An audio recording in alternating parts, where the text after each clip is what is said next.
Welcome all to Pride at Work Canada's webinar, Virtual ProPride, Queer and Trans Women Leading the Way.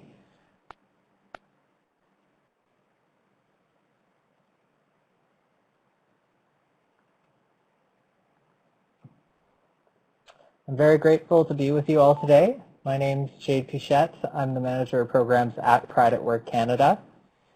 And through dialogue, education, and thought leadership, we empower employers to build workplaces that celebrate all employees regardless of gender expression, gender identity, and sexual orientation.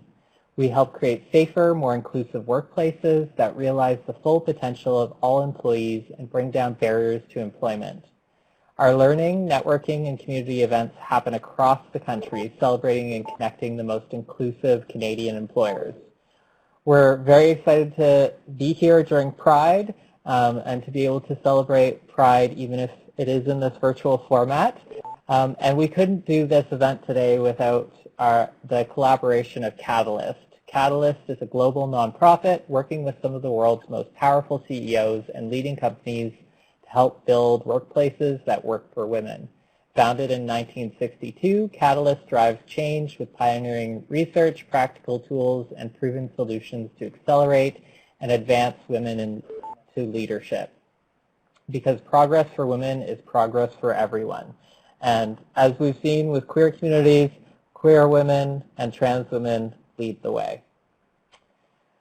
With any event that we like to do a land acknowledgement. Pride at Work Canada works on the traditional territories of the First Nations, Métis, and Inuit peoples. This includes Two-Spirit and LGBTQ Indigenous people. We recognize that there are multiple barriers that impact Two-Spirit and LGBTQ Indigenous people from accessing meaningful, affirming, and inclusive employment. In our work, we look to reduce those barriers and are open to feedback from Indigenous workers, employers, and job seekers in making that a reality. Pride at Work Canada's office, and where I'm speaking from today, is on the Dish with One Spoon territory known as Takaranto or Toronto. It's traditionally home to the Anishinaabe, Huron-Wendat, Haudenosaunee, and the Mississaugas, the New Credit First Nation. Today, Toronto is home to Indigenous people from across Turtle Island, as somebody who is of mostly white settler descent and is of an uninvited visitor on this territory, I'm grateful to be here, but also recognize the legacies of colonization that have led me to be here. I also want to recognize that we have presenters from Treaty 6, Treaty 7, and the territory of the Three Fires Confederacy speaking today.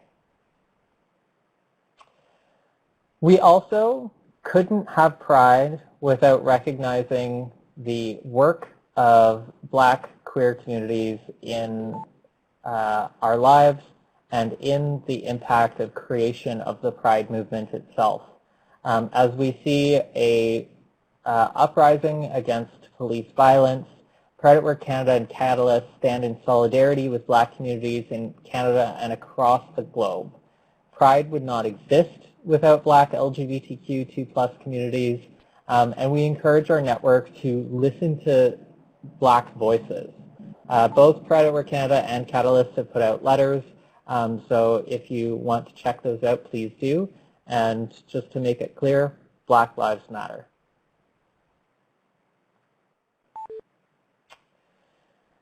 Today's agenda will include remarks from Ma-Nee Chacaby, Janis Irwin, and then followed by a panel on queer and trans women leading the way with three amazing panelists and a wonderful moderator. We have closed captioning currently available, and so every slide that you are on, please do look. There is a captions and translations link. Please feel free to click it. That gives you as much ability to actually look at the text in whatever format that you want. If you need bigger text, if you need a different format of text, more bright colors or darker colors, all of those things are there for you, and there is French translations currently occurring as well. This event is being recorded, and will be available for viewing after the webinar. So please feel free to look at it. And for the panel, we won't be able to answer all of your questions. So if there are other questions that you have, please email info@creditwork.ca. This month's Pride, so keep the chat an inclusive space, and happy Pride. But to start, we will be starting with remarks.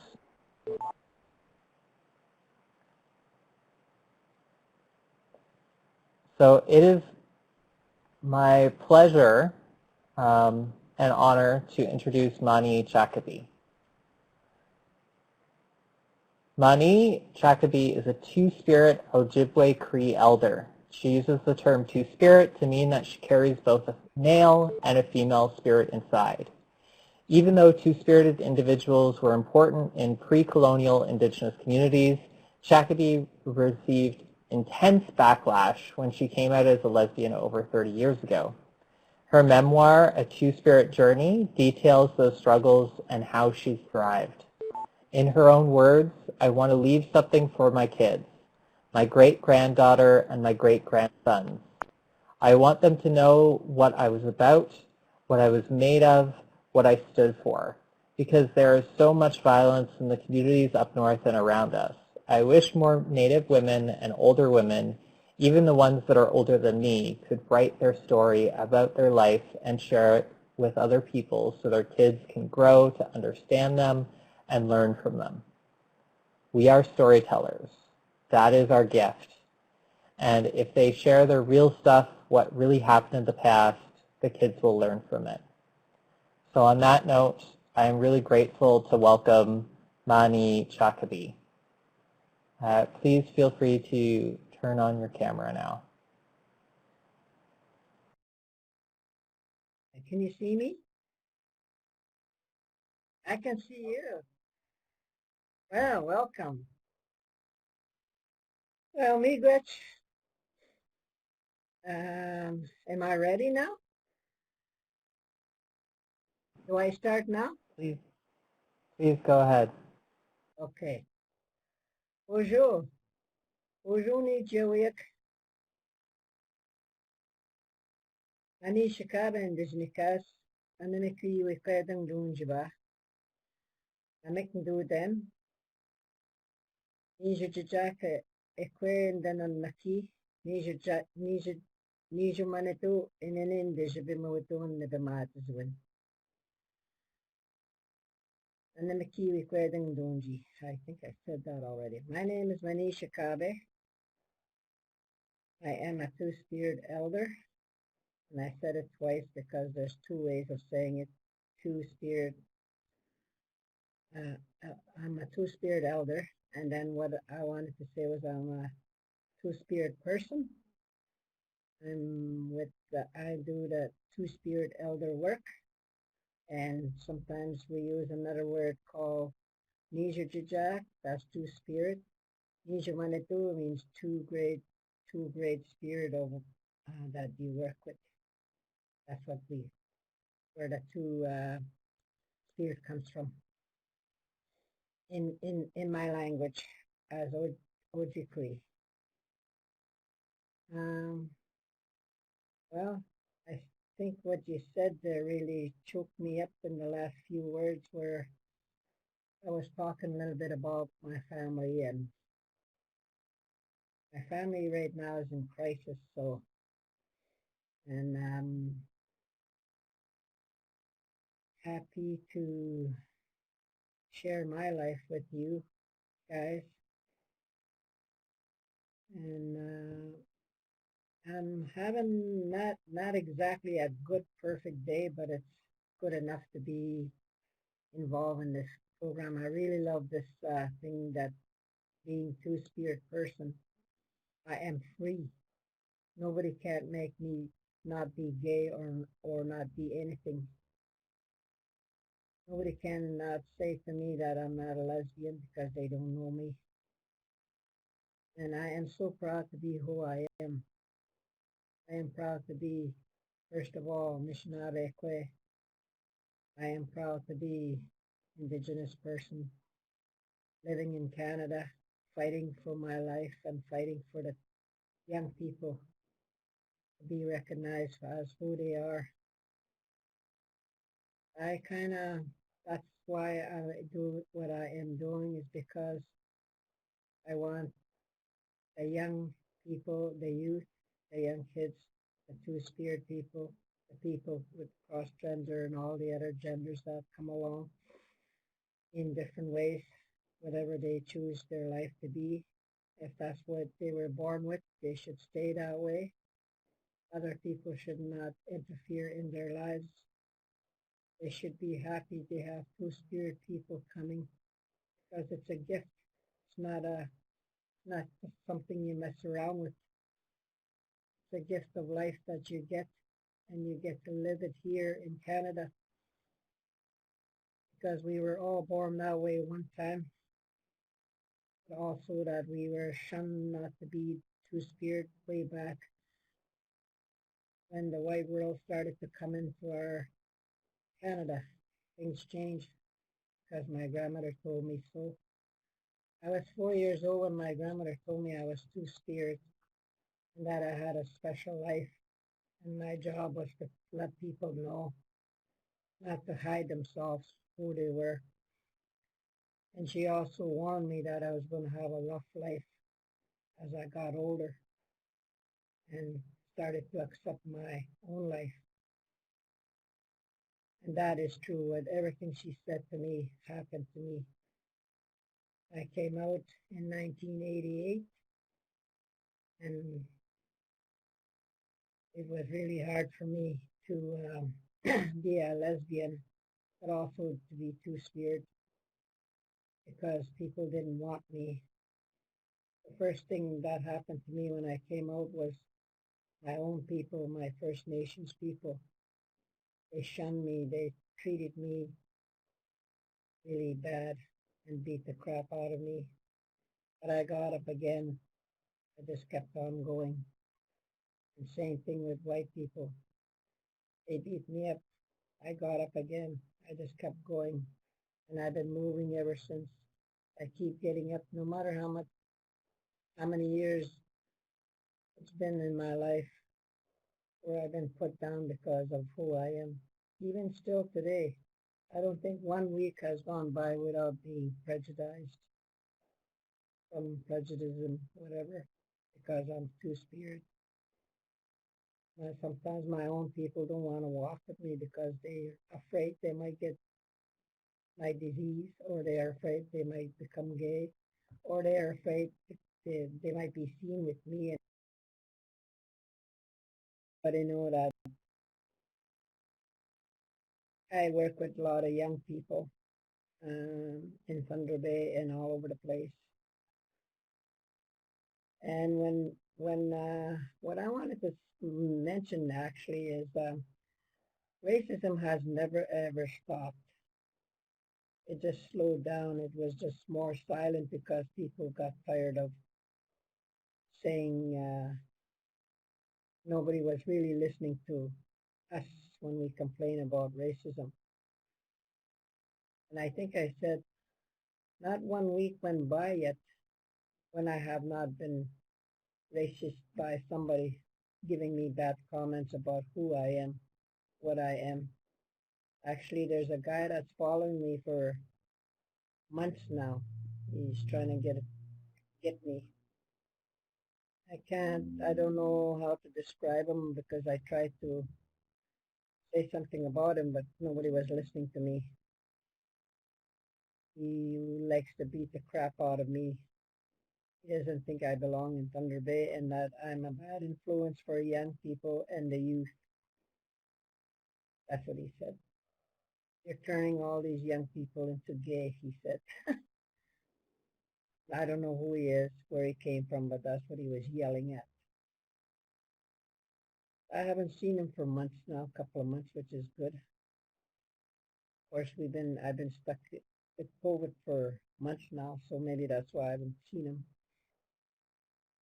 So if there's anything that anybody has any questions I would really appreciate. And also I would try to answer the best that I can, that I know. But being a two-spirit person is a gift. I am so proud of who I am. And I will keep on fighting for my young people, the youth. That's where my energy is. It's towards young people and the youth and the kids. You guys are the heroes to me. You guys are the leaders. It would be so much nicer if young people was running Canada. That's what I always say. Or even if some young Anishinaabe was running their own reserves, that would be so nice. Even in our leaderships here, in our own cities, if we had some young people, that would be awesome. Because I have so much faith on young people, young generation. You guys are the future. You guys will do the best you can. We elders, I'm an elder, I'll try and be there as much as I can to give advice in different ways, in any other way that I can give. And I will continue fighting for two-spirit people. Doesn't matter where I am, I will be fighting with you all the way until people are settled down. If I ever get to see that day, that is. That's all I wanted to say. Was I wanted to, if anybody had any questions, they can ask me. I am truly happy that I was asked to speak. My grandmother told me two-spirit. My grandmother told me once, two-spirit people are very powerful. You guys are the gift of life. We have things to share with people. That's why we are here. Miigwech.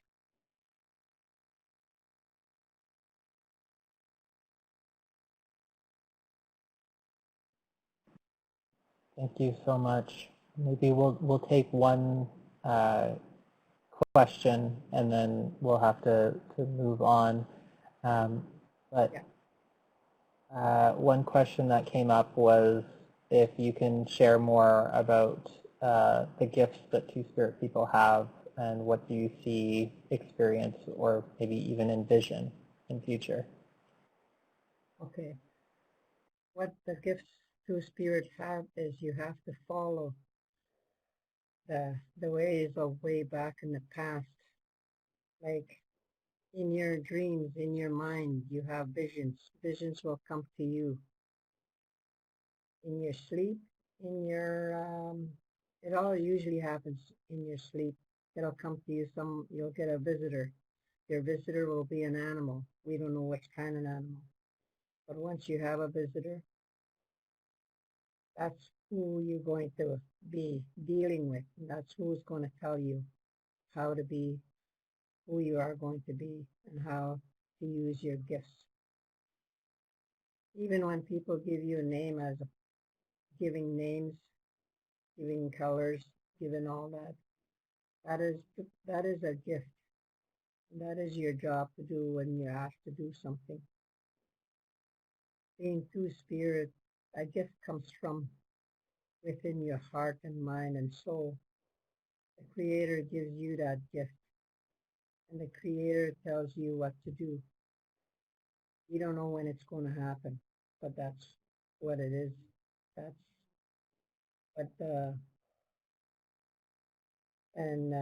Sometimes dreams come from like visions. There's a difference between a dream and a vision, and that's what you have to know. When you have a vision, you have to talk to an elder to find out if that dream is real or if that was just a dream. That's when you'll know.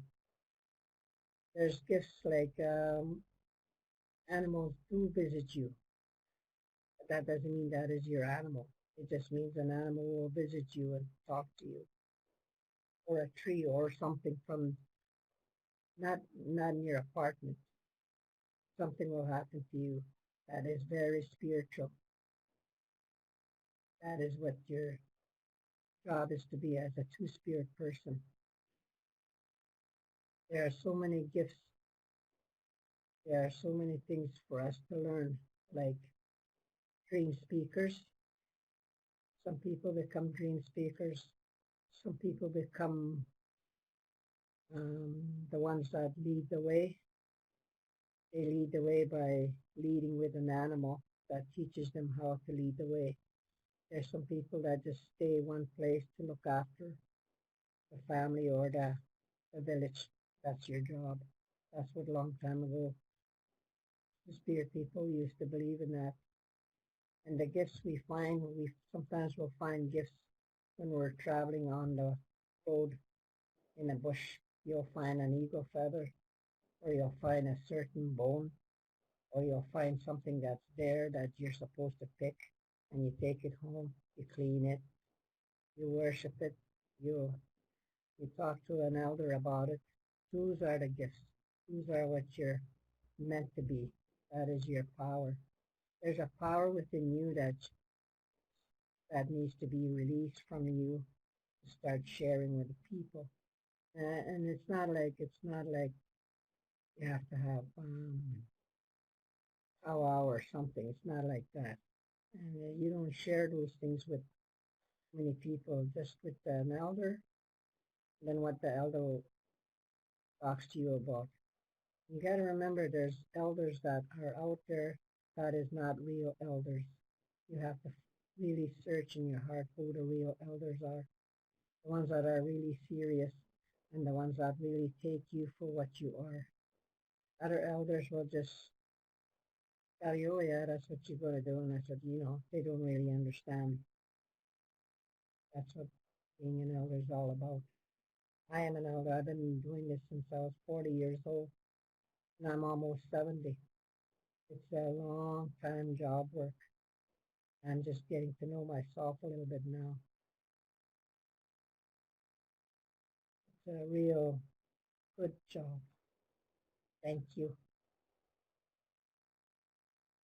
Okay. I can't hear you. Like which? Yeah, I couldn't hear you.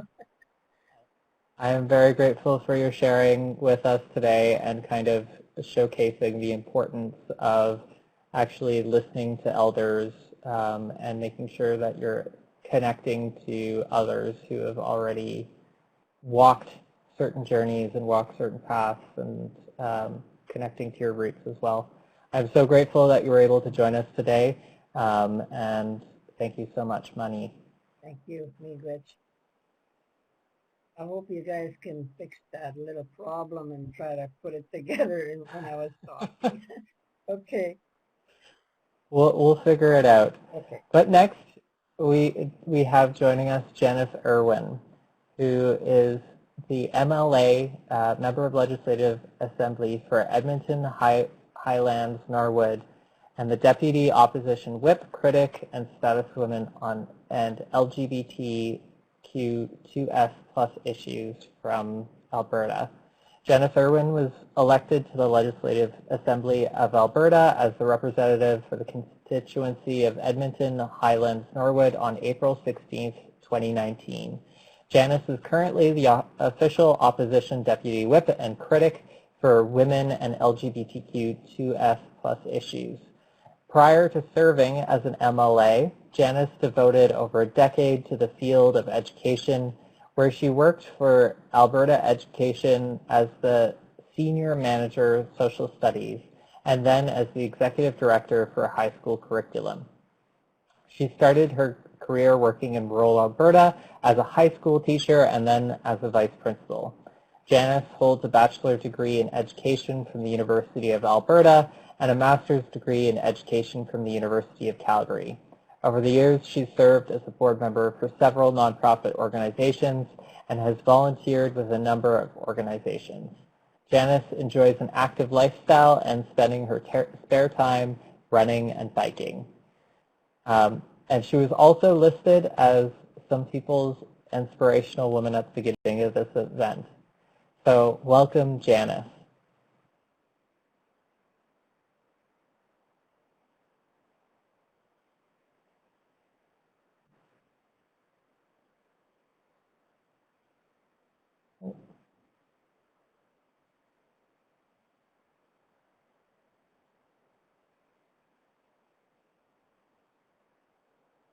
Janis, you should be able to share your screen now. Hi, friends. Can you hear me? Yep. Okay. Perfect. Yeah, thank you. Hello. Can folks hear me? Just send me a note because I've had major tech issues. Oh, beautiful. Thank you. Thanks, everybody. Yeah, I've had significant technology issues this morning, so I'm just so glad it worked. I won't speak too long because I'm really excited for the panel, and sadly I have to leave to jump into the legislature around noon. So first of all, I just wanted to say this is awesome. Thank you to Ma-Nee for sharing her perspective. It's an honor to come at you from Treaty 6 territory here in Edmonton. And bonjour à tout le monde qui parle français aussi. I will speak in English, but welcome everyone. So that was a very long bio. Apologies. Next time I'll just send a very short one that says, hi, I'm Janis Irwin. Let's be friends. So I am the critic for status of women as well as LGBTQ2S+ issues. And as part of that role, you know, I find I have a pretty important responsibility to ensure that we are elevating LGBTQ2S+ perspectives here in Alberta. Some of you may also know that I am our sole ML gay here in Alberta. We, in the previous legislature, we had 3 openly queer MLAs, and sadly we're down to 1. And I always emphasize the openly part because there are 87 of us, and I'm doubtful that I'm the only one, but that's another story. I just wanted to take a moment to echo some of the comments noted earlier. You know, we celebrate, so I'm seeing all the comments about ML gay. Yeah, it's a pretty fun title to have. So we celebrate Pride Month, and you know, it's important absolutely to celebrate and to you know, to have some fun. But you know, right now in this time, this context, I think it's a really important opportunity to reflect on the Black, the racialized, queer and trans folks who came before us, those who risked so much so that we can even celebrate. I think about Marsha P. Johnson. I think about the racialized folks who at Stonewall sparked a riot. So, you know, while I sometimes get a little sad that I don't have an opportunity to march in Pride parades this year, that's okay. Now is our time to stand in solidarity for our you know, for racialized neighbors. So I just want to really make sure that that message is clear. And you know, it's very much about intersectionality. And so again, let's take the time to celebrate those leaders who came before us. And I just wanted to comment as well. I'm seeing some comments. If anyone's been following a little bit of the news, or I guess what's on my social media, we saw with our government here in Alberta, they're a conservative government, the UCP. They are the first government in Alberta to have rolled back queer and trans rights. For instance, one of the first things they did when elected last year was they introduced a bill called Bill 8, or Bill Hate as we called it, which made it more challenging for young people to access GSAs, gay straight alliances, queer straight alliances in their schools. And so this is a government that's been pretty actively working against our community. And just last week they raised the pride flag for Pride Month, but they kept it up for less than 24 hours. So we thought, you know, we don't have control of the flagpoles, but we have control of what goes out our windows. So Rachel Notley and I got together and we unfurled a very large pride flag out of our office windows. And so it's hanging. It's been there for about for a few days now, and it hasn't been taken down. And it's a really important show of support, and it's huge. It's huge. But I say that because, you know, when I asked the minister who's responsible for LGBTQ issues, or at least claims some responsibility on their side, when I asked her about it, I said, you know, it's not about me, somebody who's comfortable in their sexuality. The flag isn't for me. The flag isn't for politicians so they can have a photo op. The flag is for that young queer person who needs to know that they live in a province where they are safe, they are seen, and they are loved. And in fact, when the flag was taken down, I had multiple queer and trans folks reach out to me and say how devastated they were. So I think it's, it's those small actions that we can take to show that we are that progressive province. We are a loving province. We are a kind province, despite what some people would say. All right, I've spoken longer than I said I would, so I just wanted to thank Pride at Work Canada for putting this on. I want to thank all of you for being here today. Like I said, I can't stay for the whole panel, but I'll stick around for a little bit. If there are any questions, awesome. I'll try to jump in on the chat here as well. And yeah, follow me on social media, Janis Irwin, Janis with an S. Send me any messages. There's easy ways to get in touch, and I'd love to connect with all of you. So thanks, everybody, for being here. And again, from Treaty 6 territory, happy Pride.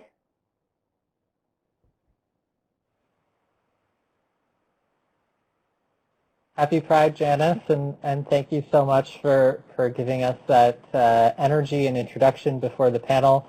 I know I was on social media seeing your Twitter and the unfurling, and the impact that has for marginalized folks is important to be seen and know that others see them in a positive light. So thank you so much for the work that you're doing, as well as joining us today. And I know you've joined us on other webinars of ours, so it's nice to see you in face-to-face.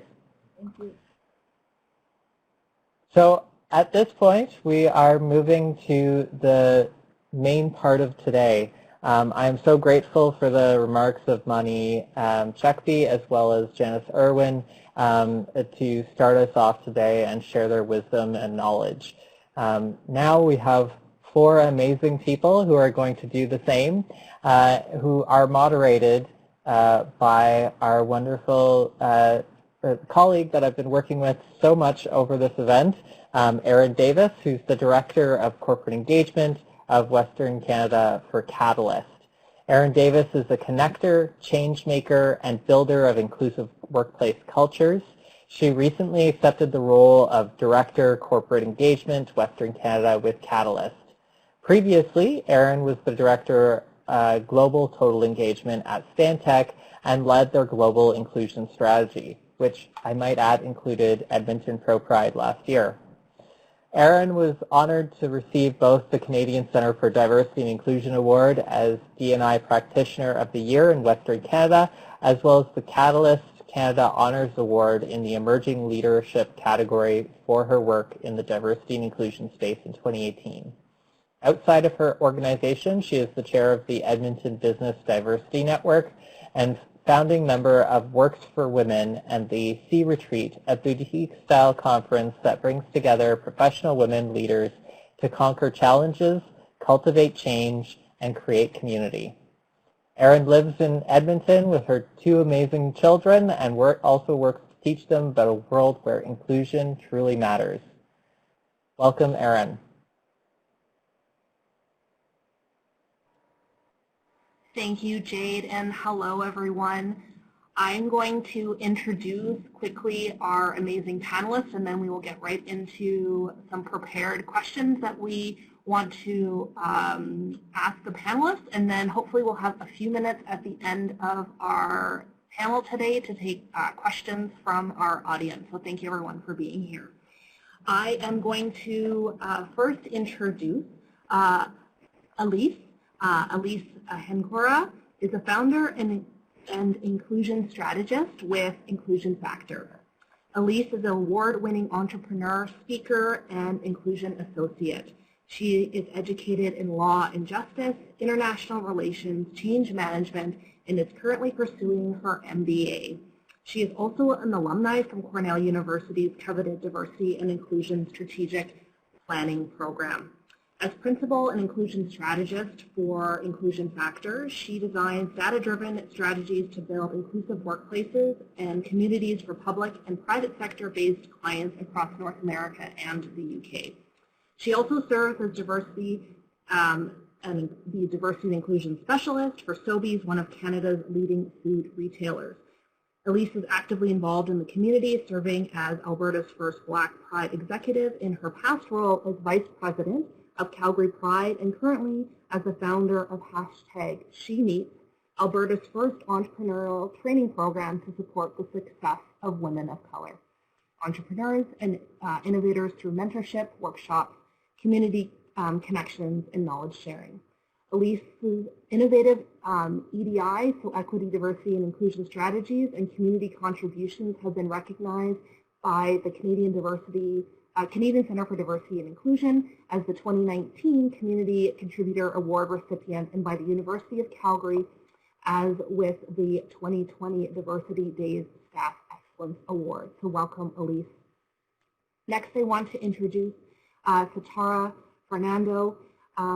She is a teacher, enjoys working outside, and loves to engage with Indigenous communities. She has been working for the past 10 years in Fort McMurray, but now she lives in Edmonton. She enjoys traveling to new places, likes to take pictures, be outside, and have fun with her dog. And I actually think she might have another dog in her house during this COVID-19 period. She's a passionate advocate, for marginalized groups and volunteers extensively. She often blogs, enjoys writing, and one day hopes to write a book about all of her experiences, which, Sithara, I hope that you do write that book soon. She is an avid reader and engaged employee and likes working as part of a team. She is a very kind and attentive individual who cares about all folks around her. She is a great addition to any team, reliable, honest, and kind, and enjoys solving any problems. You can reach out to her. She has a blog. It's www.fernandoland. We can put that in the chat. Hi, Sithara. For more information, she loves to chat with new people. And I would also like to introduce Stephanie Shostak. Stephanie is the president and CEO of Prism Consulting Services Limited and a transgender advocate from Edmonton who focuses on diversity, inclusion, stakeholder collaboration, and engagement with a focus on the LGBTQ+ community.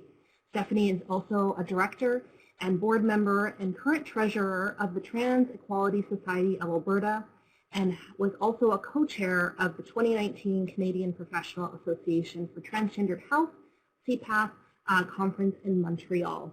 In addition, Stephanie also continues to serve as the president of the Volleyball Alberta Officials and is a Volleyball Canada certified and national referee. Stephanie is also a member of the You Can Pay Western Canada Board and a member of the Canadian Federal LGBTQI2S Inclusion Task Force.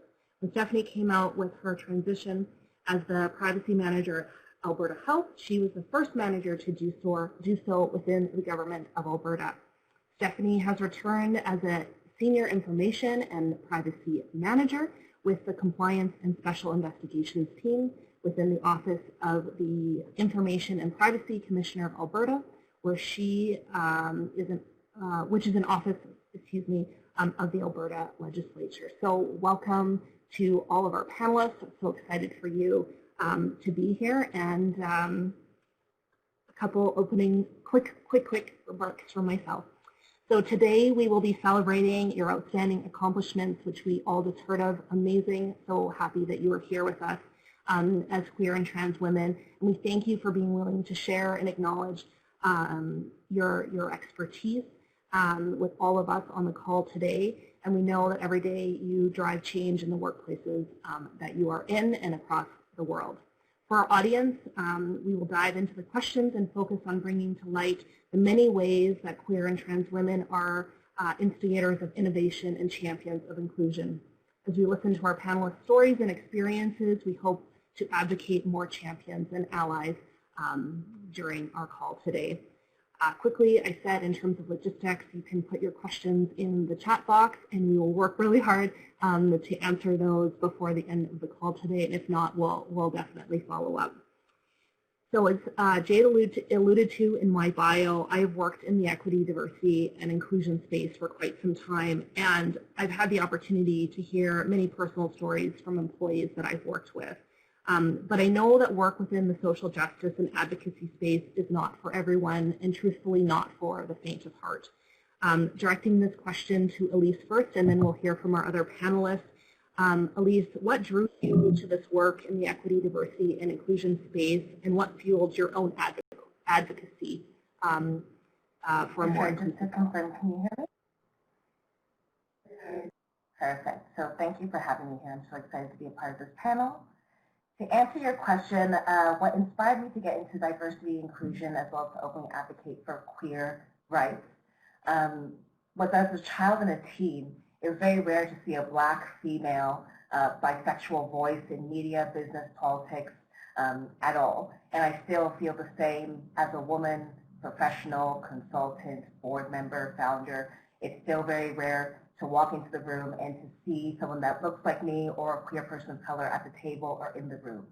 As mentioned in my bio, I have been with Calgary Pride as a vice president in 2018, which made me the first Black Pride executive. It's very exciting, and I'm glad that I had a chance to work with such innovative leaders that knew to diversify their board, but it was in 2018. As well as in 2019, I helped by sitting on the board with Fierté Canada Pride. Fierté Canada Pride is an organization that oversees all Canadian Pride organizations. And again, in that role, in that director role, as the first Black person, again, as well as the first queer person of color to fulfill that board role. And so those experiences of being that only person and hearing from queer people of color across communities in Canada about the fact that they need visibility, that they're interested in taking up leadership roles but they don't know how to approach it, that they walk into different boardrooms or different organizations and they don't see someone like themselves, which makes them discouraged. It has propelled me to really build visibility of queer people of color voices, as well as visibility of the fact that there needs to be leadership roles that reflect Canada's diverse queer communities. Elise, and you really spoke to this piece about how even at Catalyst we talk about if you don't see it, it's really hard to know that you can be it. And so representation matters, and being able to see representation of different members of the LGBT community in leadership roles, I believe can have such a fundamental impact. Thank you for your comments. Sithara, I will turn it over to you and would love to hear a little bit more about what drew you to this work. And yeah, so go ahead.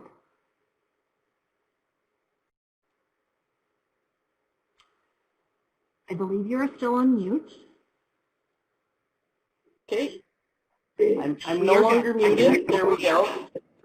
I do that at least once a meeting, so that's my claim to fame at this point in time. Based on my experience in equity, diversity, and inclusion, in terms of what that means for me, and what Elise articulated was just so great in terms of never sort of seeing anything that resembled myself in mainstream media or even in a meeting room or any of those things. Rob in the panel just used the term, sometimes there's panels that are a sea of whiteness, and that sea of whiteness is something that I've definitely experienced. Additionally, though, a big part of why I decided to sort of step out and be an advocate is that I have such a great support in terms of my family being inclusive, and my parents, when I came out, were like, okay, no problem, let's eat. Like, it was they were very, very happy for me. They've been very accepting of my wife and all of those things, whereas many, many people who are in this community, who are queer, who are trans, who have to go through the process of coming out, don't necessarily have that same type of support. And it's very heartbreaking and very difficult because I'm very lucky in that my chosen family is my real family, and I didn't need to go and reestablish a whole bunch of foundational roots and those types of things. So I think part of my the thing that's drawn me to advocate for the rights of the queer and trans community is my own privilege in that I have I have a strong foundation. I have a reliable job. And when things get really hard, when things get really difficult, when I experience something that is horrendous or hateful or racist, I have a very strong support system that I can fall back on. And yeah, because of that privilege, I've decided that this is a space that I want to take up.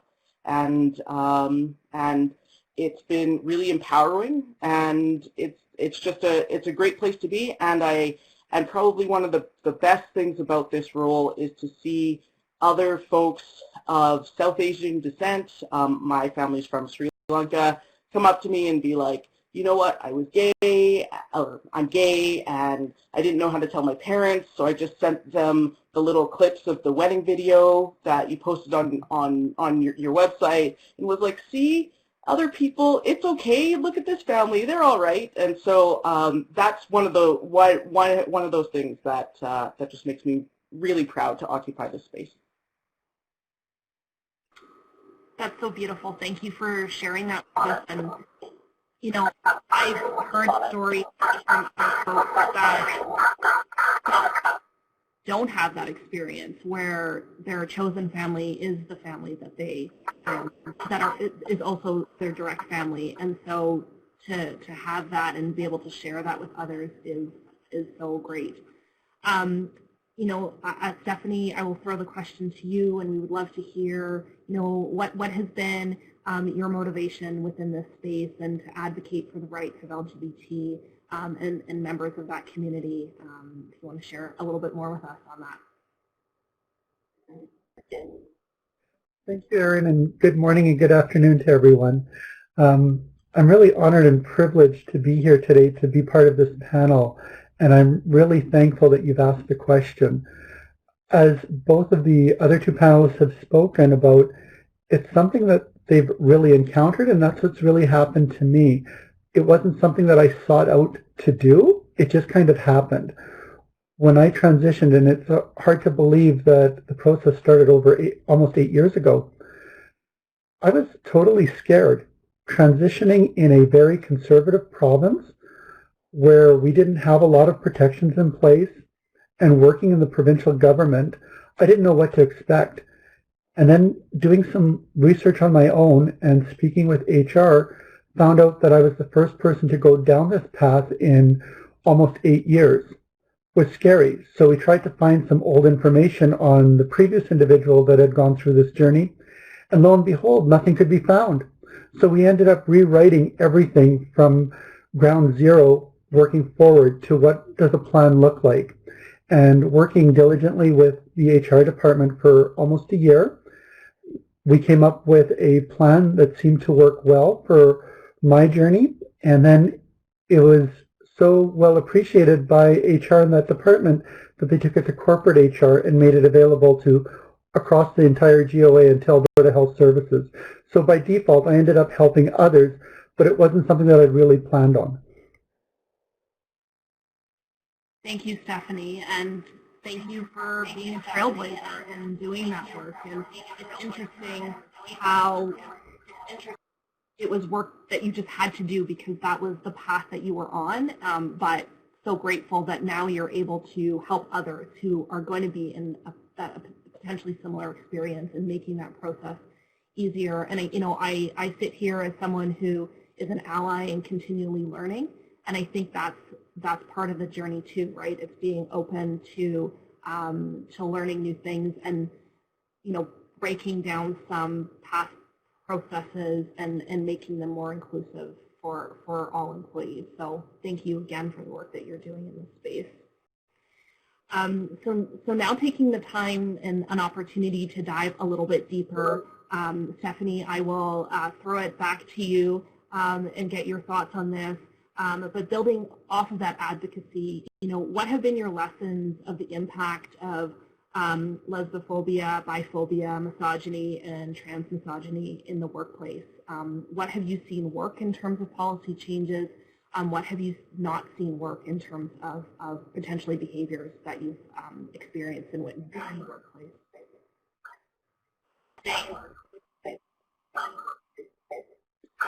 Well, I think I'm extremely thankful working with the individuals that I did within our human resource department, and of course they worked with corporate HR. The process was pretty straightforward, where I elected to go through and have a letter go out to senior management, and then a separate letter go out to the rest of the staff that I interacted with. And then the organization allowed the opportunity to bring in some outside experts to come and give presentations to staff of those who wanted to attend. And that was very beneficial. It wasn't that I just left work on a Friday and came back on a Monday as a totally different person. It allowed some opportunity for them to get the information, digest it, and I actually took a little bit of a vacation and returned to work. So I found that process to work really well. I heard a lot of compliments from people that I worked with that had undergone or attended the presentations and found it to be very beneficial.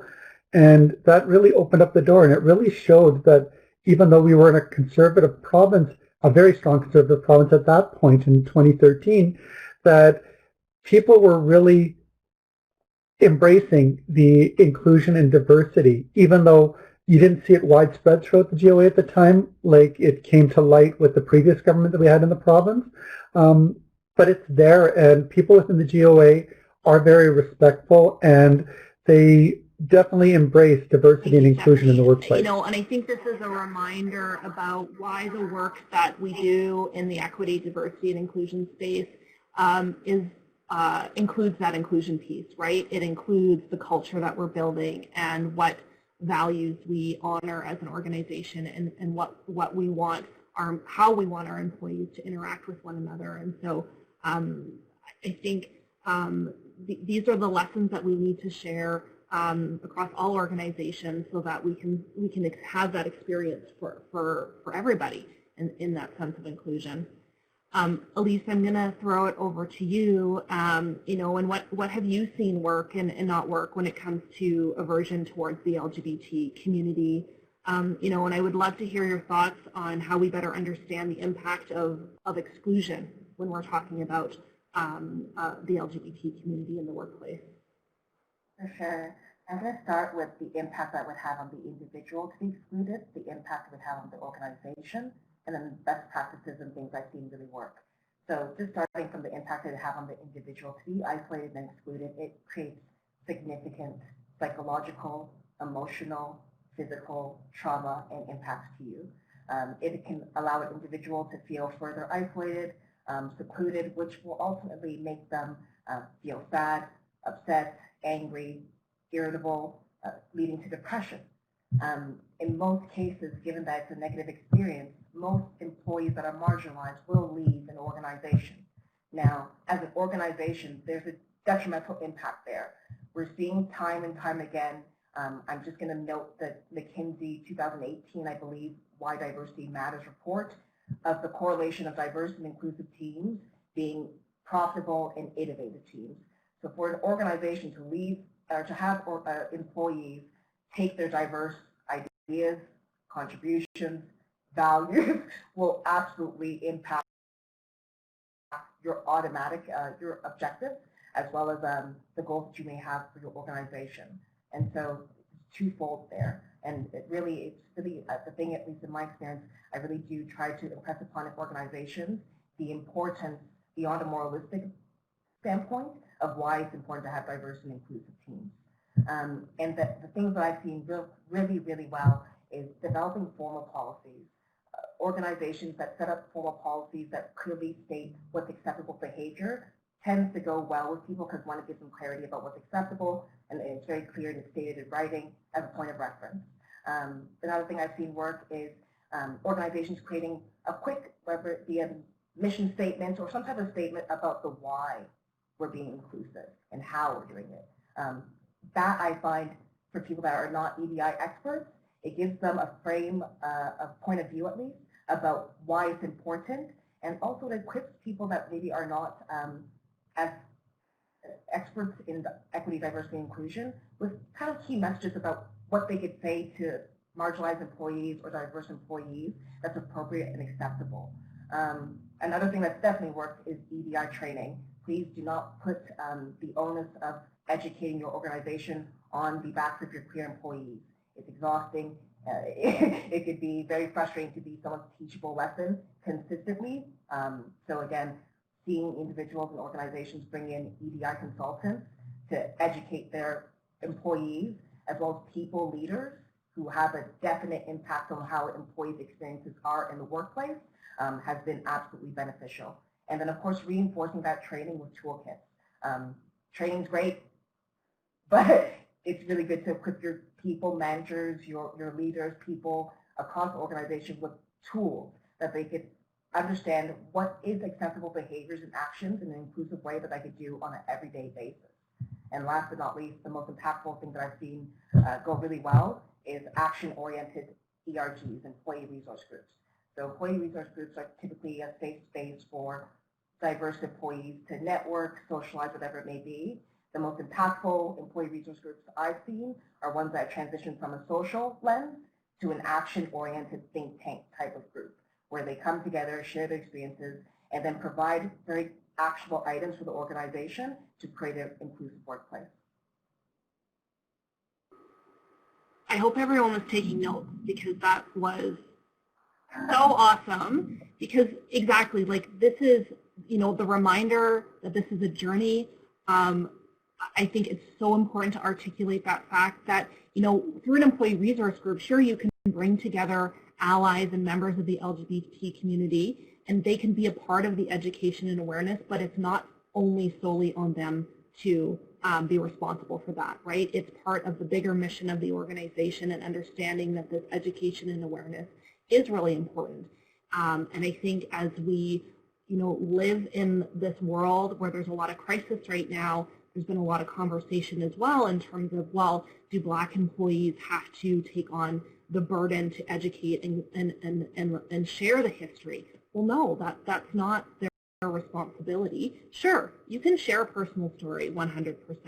That's great, and that's what employee resource groups are there to have those conversations. But it's so important to understand that this is part of, like I said, that journey, and that, you know, putting a strategy in place, which is really what you were articulating, Elise, is so important for organizations to figure out what is going to work for them within their own culture, and why we, you know, all of us sit here and go, this is why we need people within organizations doing this work, because it's so important to building that culture of inclusion. Sithara, I will ask if you have anything else to add in terms of what you experience in the workplace, any things that you've seen that have worked or potentially haven't worked that you want to add. For sure. I don't have a whole bunch to add, but I'm just going to sort of share an anecdote from my experience. The importance of what Elise talks about in terms of having policies and procedures and things that define how people should act in the workplace is so important. And I lived in Fort McMurray for 10 years. I worked as a wildlife biologist, a primarily male dominated culture, and Fort McMurray has been described as like the Texas of the North. It is the only place in Alberta I've seen a mega hat, and so there's some very interesting folks up there. I'll put that in the nicest way possible. People bring their struggles, their personal beefs, all of those things into the workplace with them. They bring their misogyny, they bring their homophobia, they bring whatever is happening in their personal lives. And the thing that I want to really articulate is when people are using things like female anatomy to describe something else that has nothing to do in a derogatory way, when people are using terms, it is not your responsibility as the marginalized person to hold space for somebody else's trauma. It is not your job in that role. It is horrible, And it is a terrible thing that happens in the workplace. It is part of the reason why I left Fort McMurray and moved back to Edmonton. But the thing that I would like all sort of young people to know is that when people bring their stuff to work, that is their responsibility to deal with. It is not your responsibility to deal with. It is your responsibility to take care of yourself. So the thing that I would really support and really encourage people to do is find your support networks. In Fort McMurray, Mitchell, who is an amazing drag queen and performed at my wedding, just commented there. There's a Pride community, and there's folks that are out there who will advocate for you. Find your community, find your safe space, and find the place that will work for you to be vulnerable and understand it is not your job to deal with other people's garbage. So I'll leave it at that.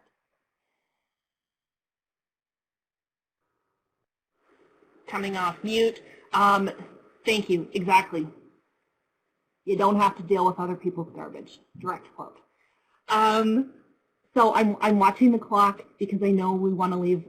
We have 24 more minutes, and I know that we could continue this conversation for days. But I want to move us towards action as we conclude the formal questions.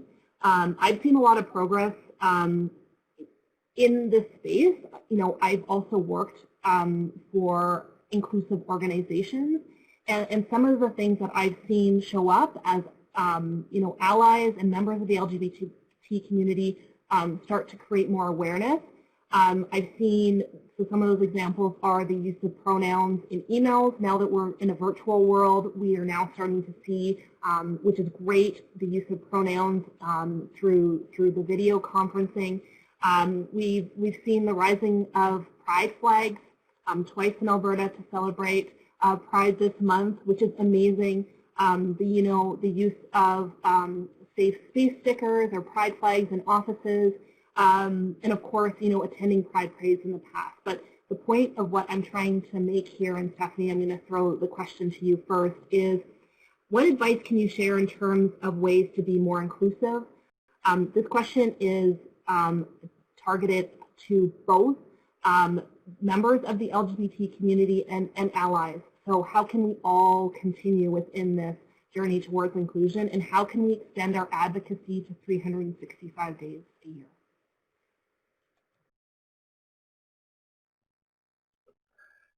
So, Erin, I think my message to people in this webinar is the most important thing, in my opinion, is ensuring that you have the right speaker for your message. And what I mean by that is a person who has lived experience delivers the strongest message. It's stronger than what an ally can deliver. And it's not to say that an ally's message isn't important, but it's never an ally's place to speak for an oppressed group. Now, what I mean by that is when you strive to ensure that you have that right speaker to deliver the message.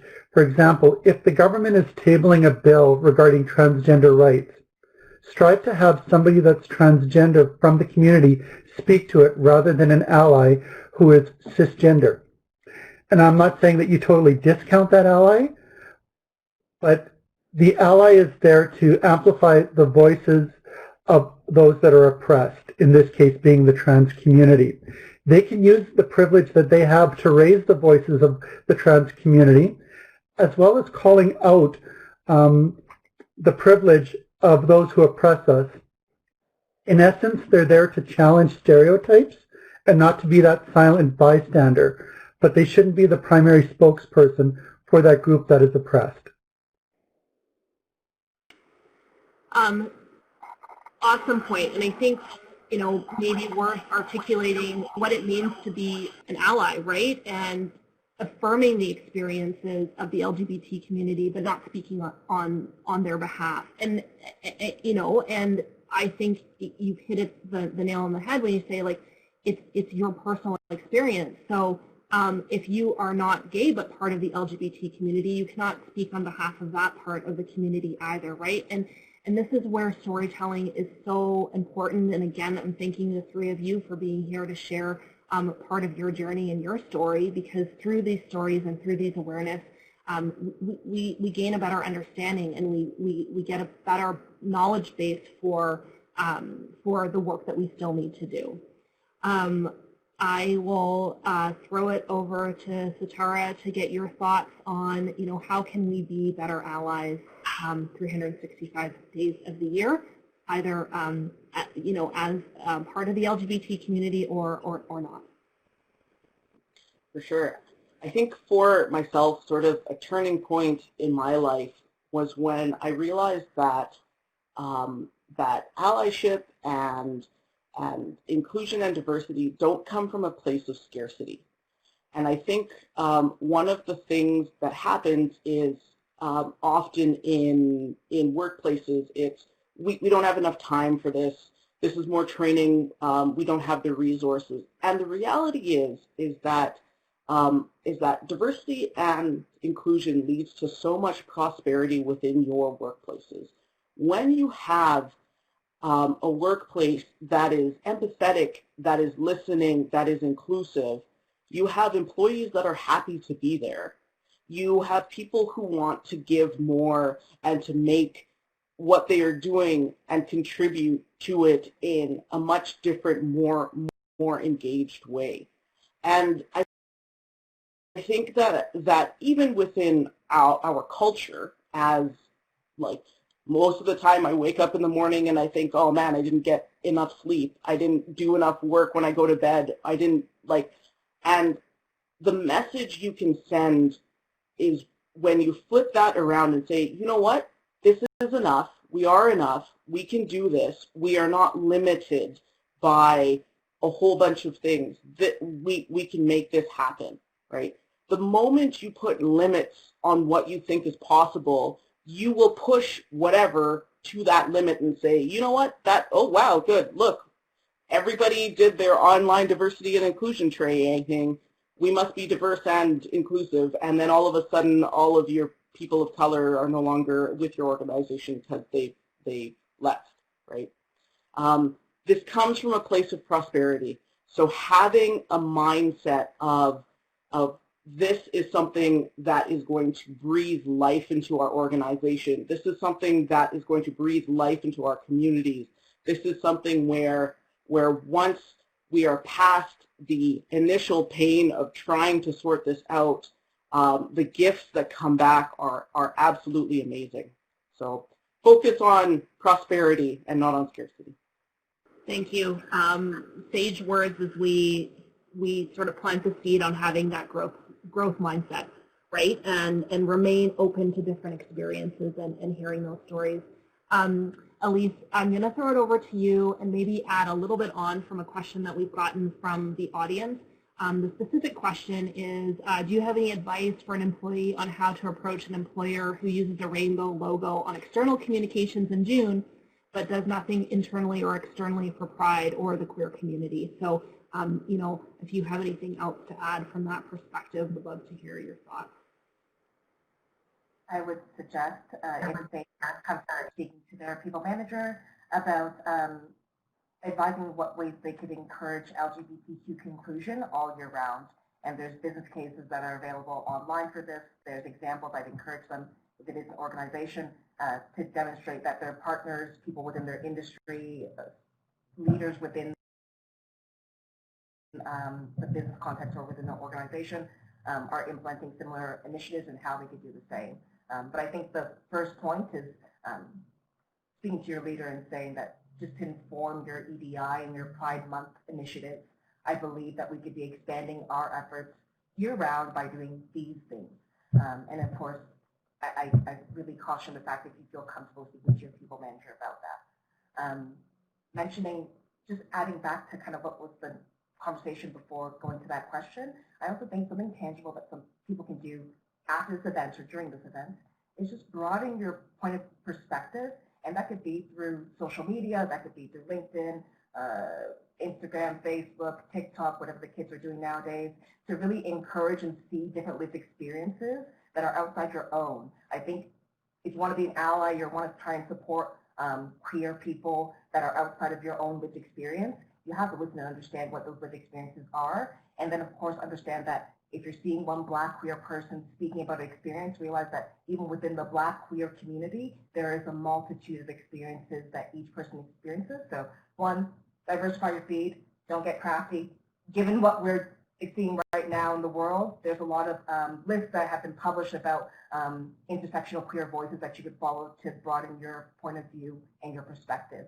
And then lastly, yeah, don't look at one Black queer experience or one queer experience within a certain group and assume that that is consistent across the board. Thank you, Elise.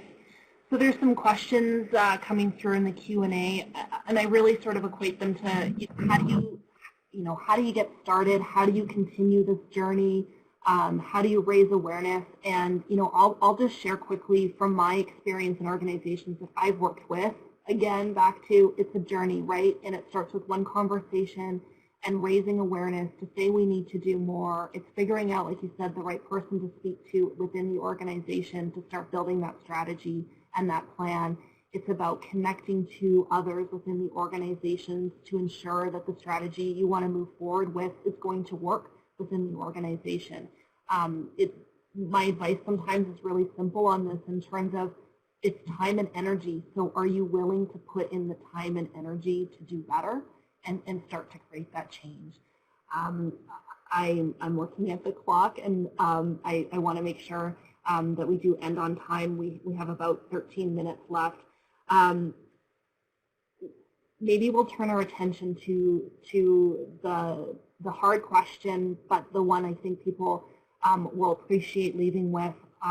What additional strategies can you recommend? Stephanie, I will throw it over to you that we maybe haven't touched on or that you would like to highlight for everybody on the call. What strategies do you think would be helpful for people to walk away with today as they continue to do this work personally and start to activate that change within their organizations as well?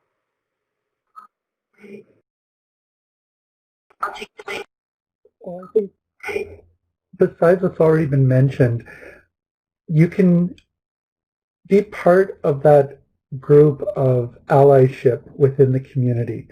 A lot of people tend to be allies when it's the Pride Parade or Pride Month, but the rest of the year they sit quiet and they don't seem to be impacted by other events that may be happening.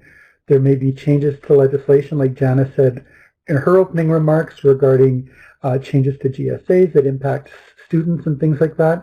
And you may not be that student, or you may not have any kids that are part of that, but if you're a real ally of the community, you're going to engage in those difficult conversations with others. You don't want to sit quiet. You want to engage people and have that conversation and have other people talk about it. So that way, more and more people become knowledgeable of what's actually happening and how those changes may impact people. The LGBTQ+ community in the province tends to be very segregated and not integrated with the rest of society, where we tend to be in our own little bubble. And a lot of people are saying, oh, great, why do you need a Pride Day or a Pride Month? And a lot of people question, why do you need that? It's like, because we're fighting for our rights that we need within society to be able to totally function. We're not asking for any new rights. We want the same rights that everybody else has. And when organizations such as governments may step forward and may table legislation to remove some of those rights, you have to realize that those communities aren't fighting for any additional rights. They just want the same rights that everybody else has in the province. Thank you, Stephanie. Elise, I'll throw it over to you. Any final closing thoughts as we think about how do we continue to move this dialogue forward and activate more allies and activate change within organizations? I would suggest, and this is from my own experience, really get the support of your senior staff. to support with EDI efforts. Reason being, it's really hard to change an organization from the bottom up. It really is a top-down effort where you have senior leaders supporting with this. They understand the business case around diversity and inclusion. They understand the moralistic aspect of diversity and inclusion, and most importantly, they can act as champions and really demonstrate what leadership behaviors align with equity, diversity, and inclusion for it to cascade across the organization. I'd also really encourage people just to check out, but EDI is not, I know sometimes it seems like a very grandiose thing. Right now, in the time we live in, there are great online content to start the conversation, to begin your understanding about how to be inclusive or how to be an ally or how to be more mindful of intersectional queer voices within the queer community. That could be through TED Talks, podcasts, following people online. So I do encourage people to start there or to broaden their perspectives with understanding perspectives outside their own. And if you're going to be hosting queer events, this is why I'm so thrilled to be a part of this event, please include an intersectional lens. Canada's queer community is quite diverse. I'm starting to see more diversity represented, whether it be in leadership roles at Pride organizations, events being grown by organizations that represent queer communities. When you're hosting events, please try and host an intersectional lens. I know at Sobeys last year we hosted an event where we had a two-spirited lens as well as queer people of color and queer voices at the table. And what it did for our employees was provide them tools to understand how to support queer teammates, and then gave a more fulsome view, a realistic view of what Canada's queer communities are. So I really do encourage people, one, have your senior staff support. It gets really hard and exhausting when you're doing it by yourself and at your desk. Two, really check out online resources that are available online to broaden your perspective about what allyship and inclusion means within a queer context. Three, if you're hosting queer events, please make it intersectional so that way people really do understand the realistic view of Canada's queer communities. Thank you. Again, hope everyone was taking notes. But to that point, we will share out after the panel today the resources. So Pride at Work Canada has amazing resources and reference points in this conversation. They also have an amazing community that people can tap into.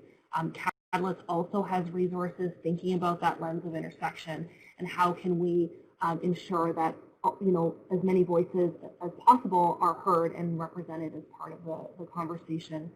Sithara, I'm going to throw a question from the audience your way, and it's talking about the potential emotional tax that comes with doing this work and starting that journey. And so, any advice on how to cope with the emotional tax of ongoing advocacy? The emotional tax is huge, and it's a piece of you where it is always great to have somebody who's with lived experience, but understanding that lived experience is their own journey and is very personal. And what I would recommend is that you find your clan, you find your support group, and there's a whole bunch of resources that were mentioned here. There are a lot of places doing this work. There are a lot of places that are supporting queer people in the workplace, that are doing diversity and inclusion. You don't need to do all of the heavy lifting yourself. In terms of what, on a personal note, in terms of what this means for you, be empathetic with yourself. Be kind to yourself and be caring to yourself, right? Absolutely, not everyone is comfortable sharing their stories. Not everyone is comfortable sharing their journey. And the thing that I've realized in going through this is that there is a lot wrapped up in how people show up. There's a lot wrapped up, and there are a lot of things people do to put up walls and barriers to actually engaging with things, right? So a couple of things. One, find your support group. Find places that will support you through this. be empathetic to yourself. And the last thing is that encourage, especially your senior leadership, as Elise mentioned, this is very, very important. Encourage them to learn to listen, right? And part of this is that listening isn't really seen as a skill, it's just seen as something that people know how to do, and that's not the reality. Encourage people to actually, for one, yourself, become a good listener, but also hire folks who are good listeners. If you are in a position of power, right, encourage that skill.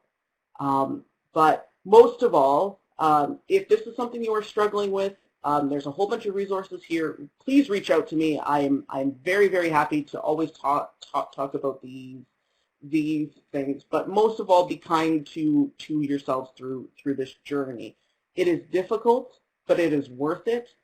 And the reality of being able to go to work and be yourself and be the wonderful, amazing person that you were meant to be without all of the stuff that piles on top of that is such an empowering and amazing experience.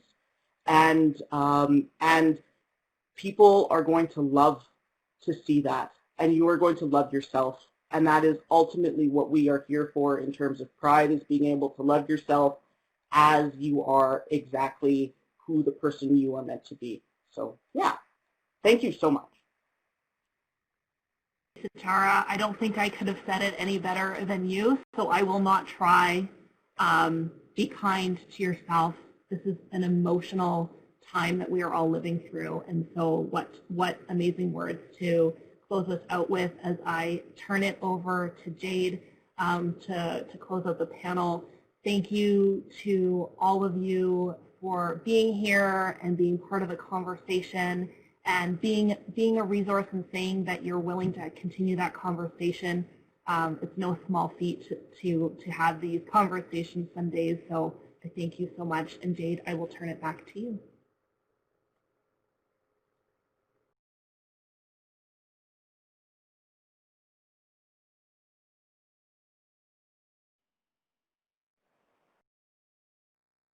Thank you, Erin. Oh my goodness, I'm having so many feelings from this panel. You are all so wonderful, and I'm so grateful that you're with us and joined us. And I hope that all of you come back to panels of ours again, hopefully hopefully in person one day. So I want to say thank you today to all of our speakers. Ma-Nee Chacaby, Janis Irwin, Erin Davis, Elise Ahenkorah, Sithara Fernando, and Stephanie Shostak. You are all really, really wonderful and amazing speakers, and that has come out through the discussion. I think everybody has some feelings going on right now, and I'm so grateful for that. I also want to thank the support of Catalyst in putting on this event, as well as all of our attendees who came out today. We have provided some resources for you, including upcoming events. So there are some events that you want to check out in the next week or so, a couple weeks, being Catalyst's virtual panel on LGBTQ+ women and the impact of COVID-19, our launch of our Transitioning Employers Report with the University of Toronto's Institute of Gender and the Economy at the Rotman School of Management, as well as our next ProPride, which is about two-spirit inclusion in the workplace in partnership with Indigenous Works. Thank you all for being with us today. It has been such a pleasure, despite the technical difficulties, and I look forward to seeing you all when we can celebrate in person once again. So happy Pride from all of us at Pride at Work Canada. Thank you to our presenters, and to close off, I want to say Black Lives Matter, and let's make a more inclusive world. Thank you all.